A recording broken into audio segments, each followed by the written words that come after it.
এবং পুণ্যার্থীদের স্বাগত জানিয়ে আমি ঢুকছি কালুয়ে সবার মা হ্যাপি মা।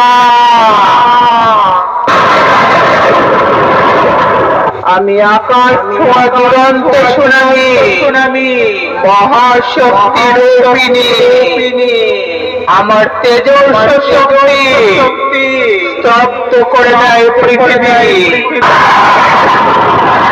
আমার পায়ে পায়ে শুরু হয় সাইক্লোন, আমার দানবীয় তাণ্ডব লীলায় টুকরো টুকরো হয়ে যায় সমগ্র পৃথিবীর প্রাণের অস্তিত্ব। আমি পাপীর পিপাসা মেটাই, করি না পাপীদের ক্ষমা। ভিন্ন